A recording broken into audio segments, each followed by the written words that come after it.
L'hôpital mère-enfant est à 18 km d'Abidjan, à Bingerville.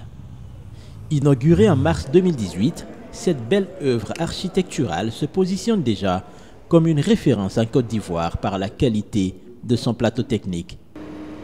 Bâti sur une superficie de 4,9 hectares avec une capacité de 130 lits, l'hôpital mère-enfant de Bingerville a coûté 25 milliards de francs CFA, mobilisé par la fondation Children of Africa, dirigée par la première dame de Côte d'Ivoire, Dominique Ouattara.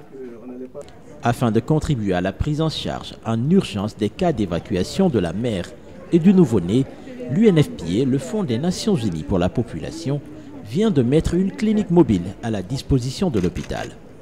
Ce don significatif que vous faites aujourd'hui vient compléter l'équipement mobile dont nous disposons déjà. Cette ambulance supplémentaire permettra une plus grande capacité d'action. L'hôpital pourra ainsi intervenir plus efficacement auprès des populations, même celles qui sont les plus éloignées. La première dame de Côte d'Ivoire fait partie des épouses de chefs d'État de l'Afrique de l'Ouest et du Centre qui se sont engagées à mener des actions clés en faveur de l'autonomisation des femmes, des adolescentes et des filles dans leur pays et dans la région du Sahel.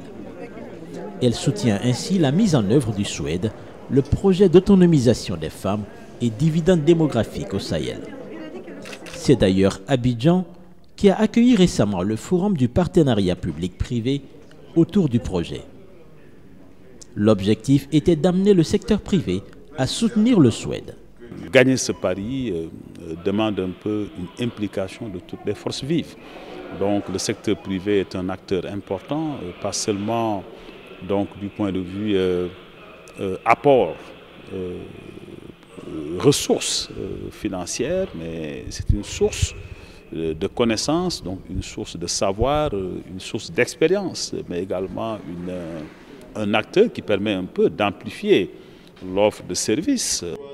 C'est dans le but de capturer le dividende démographique que 6 pays du Sahel, le Burkina Faso, la Côte d'Ivoire, le Mali, la Mauritanie, le Niger et le Tchad ont mis en place en 2015 le SWED, le projet d'autonomisation des femmes et dividendes démographiques au Sahel. Ils ont été rejoints récemment par le Bénin. Le projet a obtenu des résultats significatifs et généré de bonnes pratiques dans les pays bénéficiaires.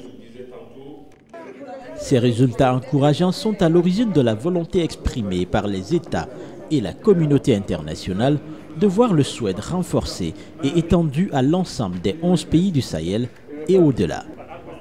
Et cela requiert davantage d'investissements. En moyenne, c'est 2 milliards de dollars par pays à investir sur les 5 prochaines années. Donc si je prends par exemple la Côte d'Ivoire, c'est environ 2,9 milliards de dollars. Si je prends un pays comme la Mauritanie, c'est environ 1 milliard de dollars à investir sur les 5 prochaines années, donc dans les différents secteurs.